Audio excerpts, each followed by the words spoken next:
Welcome everybody to Animal Science. Oh, you have no idea how lucky you guys really are.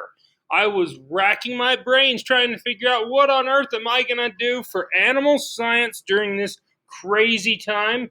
But don't you worry one bit. I have found the perfect thing.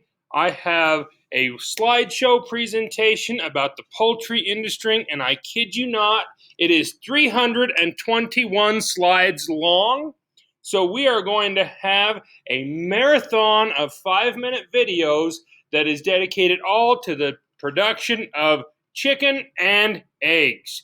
Which one came first? We will find out because it's got to be answered in all of this information. So, without further ado, let's get going now that I know you are so excited for what's coming next. So, we don't want that video. It won't work anyway. So, the poultry industry. As we start making our chicken that feeds everybody in the United States, from fast food restaurants all the way down to just buying it in the store, there's going to be lots of segments of the poultry industry. Don't worry, we will go through every one of them.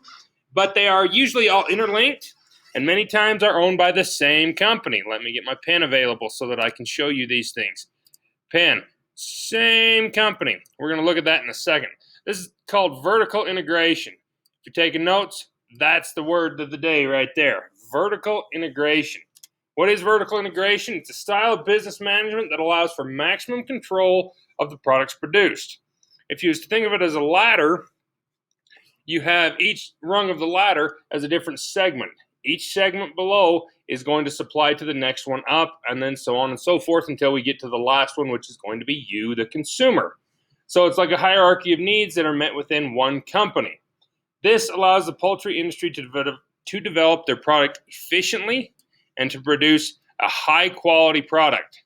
You're not going to have competing industries looking at over it and trying to decide what's best for them individually. You have one company that has one goal to produce a high-quality product to the consumer, and so they have control over the entire operation. So what are those segments? Well, there's about 8 of them generally. First one's going to be your primary breeders. They're going to be down here, rung number 1. Then you have your feed mill. Got to have something to feed these things, so the feed mill is going to supply all of the breeders and everybody else from here on out while the animals are still alive, obviously. Then we have our breeders. Then we have our hatchery. Then we have our grow-out farms. Grow-out farms are going to generally be contracted out to local farmers that all of the chickens just come right to their farm. If they meet the specifications, then they can grow out these birds for them. And then once they are ready to go, they'll go to processing plants.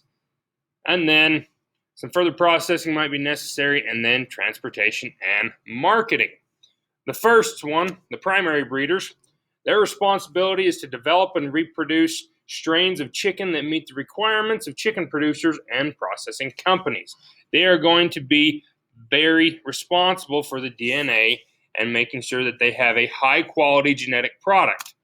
Then, through development and production, they aim to achieve desirable characteristics such as abundant white meat and efficient feed conversion. That's what the market's looking for right now. White meat. I don't know why. I think the dark meat tastes better, my personal opinion. But they also want to have efficient feed conversion. That is huge. Just like any livestock, being able to get the most out of every pound of feed is going to be essential, especially the high cost of feeds that they're feeding chickens. So breeder chicks with the appropriate mix of desirable characteristics are then sold to integrated chicken firms. So at this case, we might be able to look at the feed mill. Chicken companies won't own feed mills that convert raw materials into finished feed according to the very specific formulas developed by poultry nutritionists. They are going to produce different formulas to feed all different nutrition stages. Nutrition stages, that's written kind of weird. Nutrition stages of chickens. So you've got your layers, you've got your broilers, you've got chicks, you've got anything in between. They are going to decide what's going to be the best formula for them. And then from there, they're going to deliver that out to whichever place it's going to.